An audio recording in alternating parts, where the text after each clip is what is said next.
focus. I'm in the Cnicht car park. Is that in focus? Maybe not. Huh?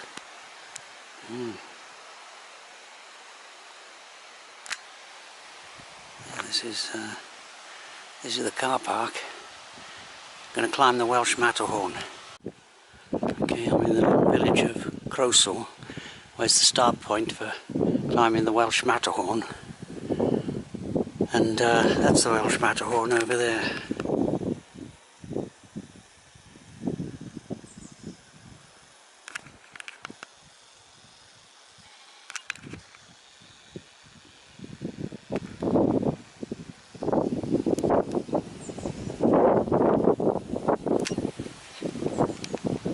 Lane out of the little village goes into this rough track which climbs up to the beginning of the ridge. Okay, I'm starting on the ridge ascent. It's quite a long ridge. Goes up, you can see the destination ahead, and you can see why it's called the Welsh Matterhorn. I've got to watch my step here, of course, while I'm taking photographs of it. There's old Hebog over there.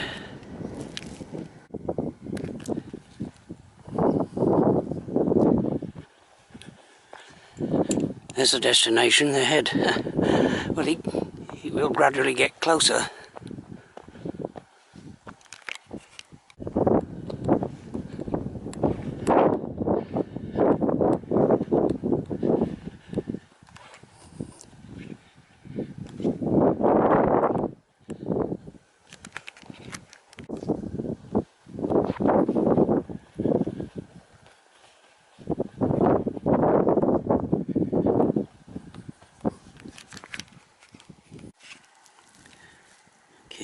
It's getting more impressive now. Over there, the Mulwins. I was impressed by that range of mountains. And up ahead, the Welsh Matterhorn.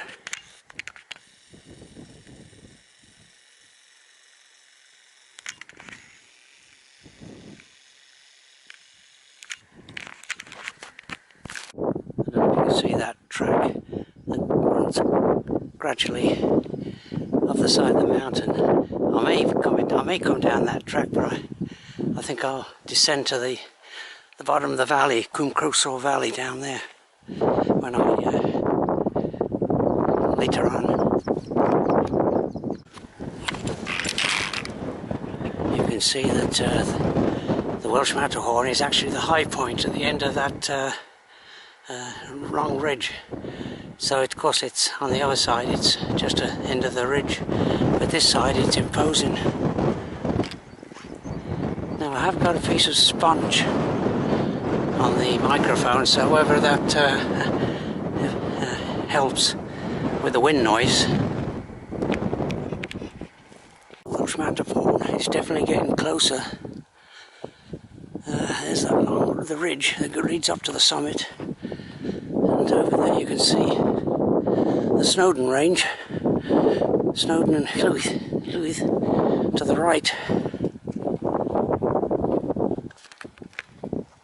I've largely had this mountain to myself so far. I have passed though two solitary walkers. I don't know if you can see, just there's someone, a lady, just come down from the summit.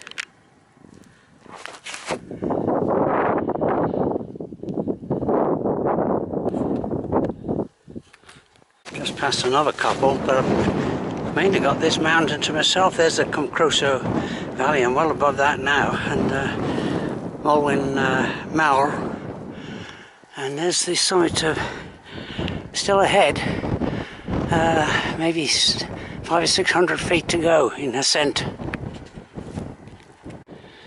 I'm trying to find a spot out the wind where I can have a little break. There's Mulwyn Mawr again, and there's the final hurdle.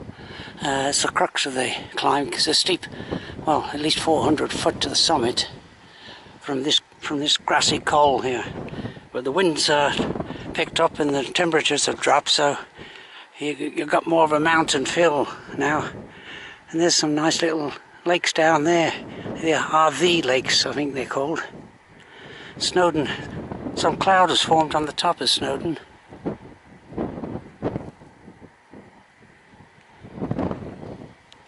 So I'll have a little break here before tackling well, I won't be going up the rock face, but there is a scrambling route over to the side.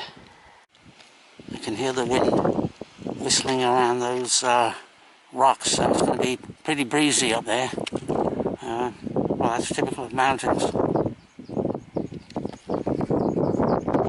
Now, right over there, it's, pick it up. There's the top of the glitters, the castellated summits of the glitters. That's out of focus.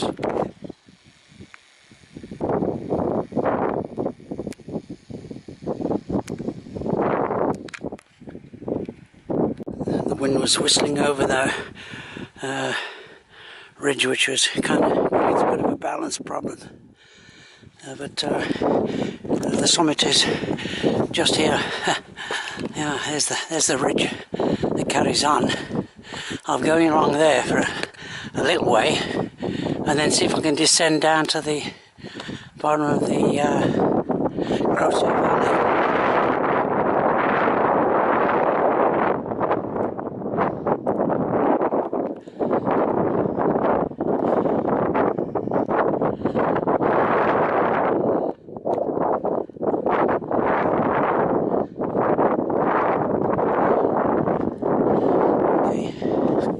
There's the summit.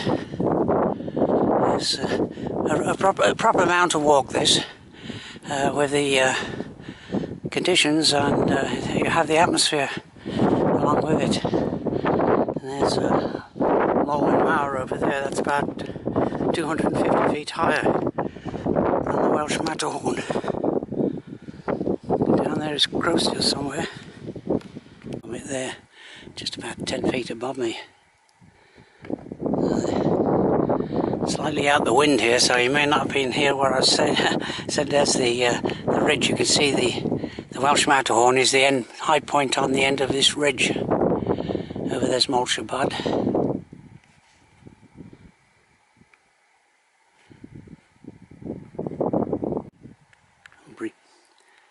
I'm briefly out the wind here. So there's the Nantle Ridge over there. And Snowdon. There's a second summit on this ridge, not quite as high, just a few feet in it.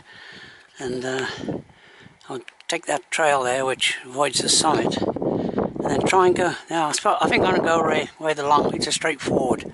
The moorland path goes along there, and then it picks up that track that runs down under Mulwyn Mower.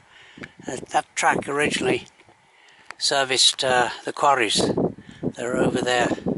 There is a reservoir just down there as well. And you can see excellent conditions really for mountain walking, but 4th of June, a bit on the chilly side still. Continuing on my way. It's largely a moorland walk from now on, but this is a well-trodden path. I think it goes way around there and then back to the valley.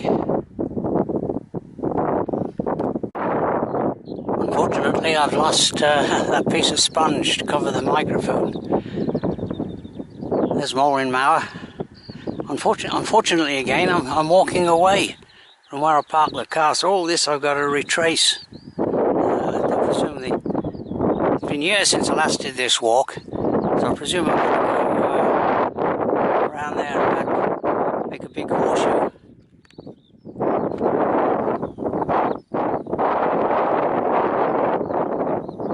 Mud in the distance.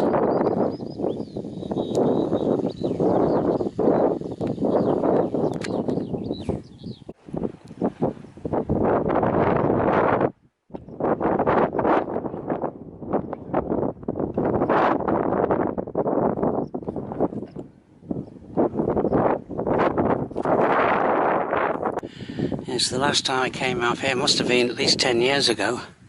It was the winter. It was a cold winter, and these lakes were actually frozen over. Here, it's kind of like 2,000 feet above sea level here.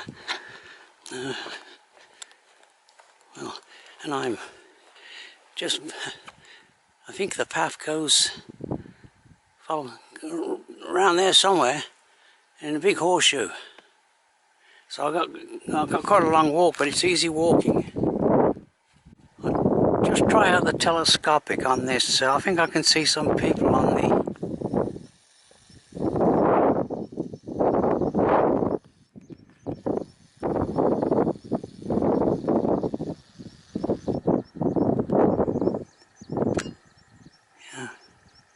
I can't hold it steady.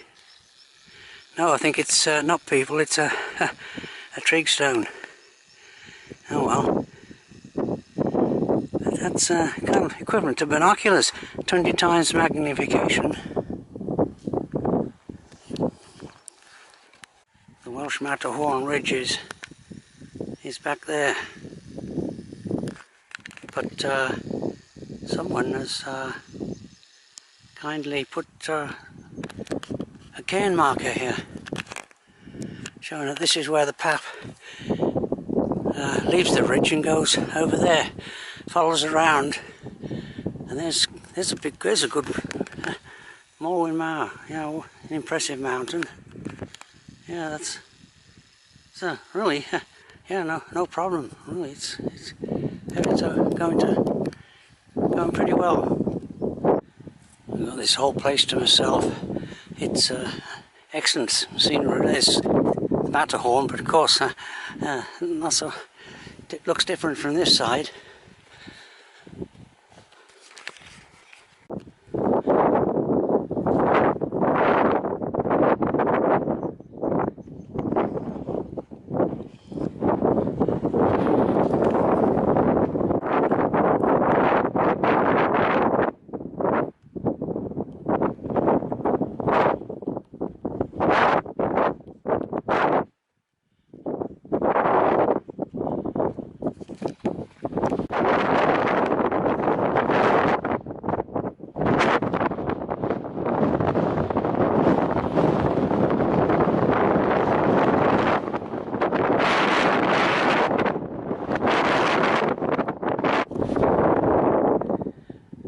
Appears to be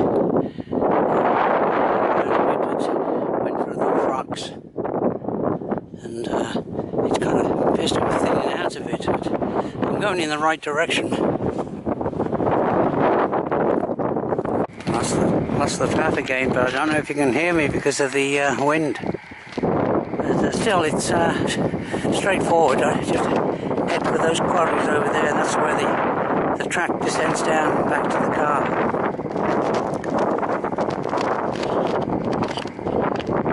No sign of the path.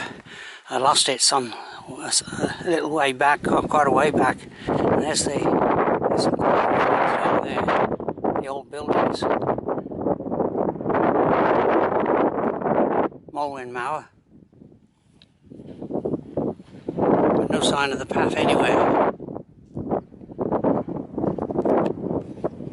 We're in a wilderness of mountain scenery here. It's impressive, really. There's the old quarry buildings, slate quarry buildings. Those days disappeared, of course. I just saw a track down there. That might lead somewhere. I need to go over there to those buildings. 100 years or more ago, this would have been a hive of activity around here, slate quarrying.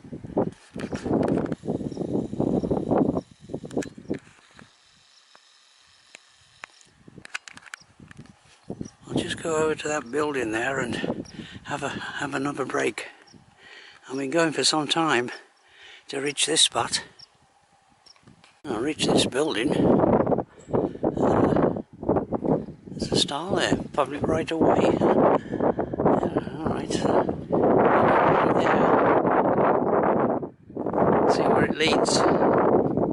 There's the stile and that little building over there. I could have a break there. This is handy. Yeah, that way to Croser, where I parked the car. So, okay, I'm in good shape, finally. Descended down there, not a very pleasant jumble of sharp stones. It's more like a gully than a valley. And, but I think from here on, there's the Croser Valley down there. Where I was plain sailing. There's the head of Croser up there where I've just gone down. You can see the workings, and there's an impressive incline where they ship the slate down to Croser and then onto Porthmadog.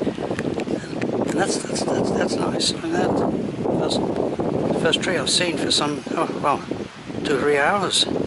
Hawthorn, full blossom.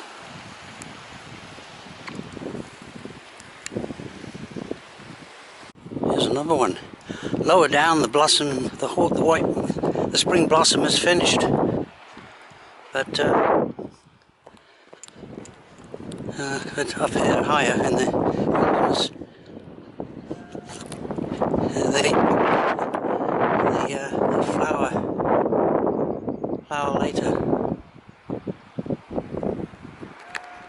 You can see the incline where they ship the slate down to the village of Croser, and then on a railway then, I think, to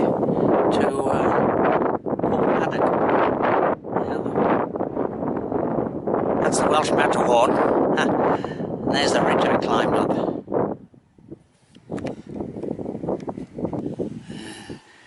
Pretty well made the full descent down now from Cnicht, the Welsh Matterhorn.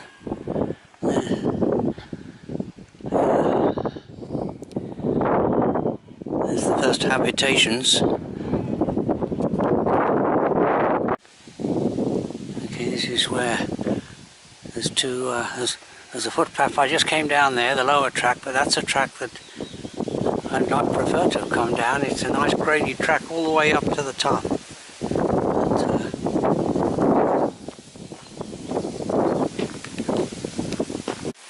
End of walk. There's my car, only car left now in the car park.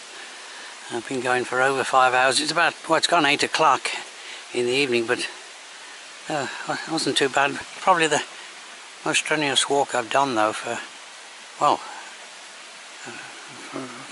over a year. End of walk.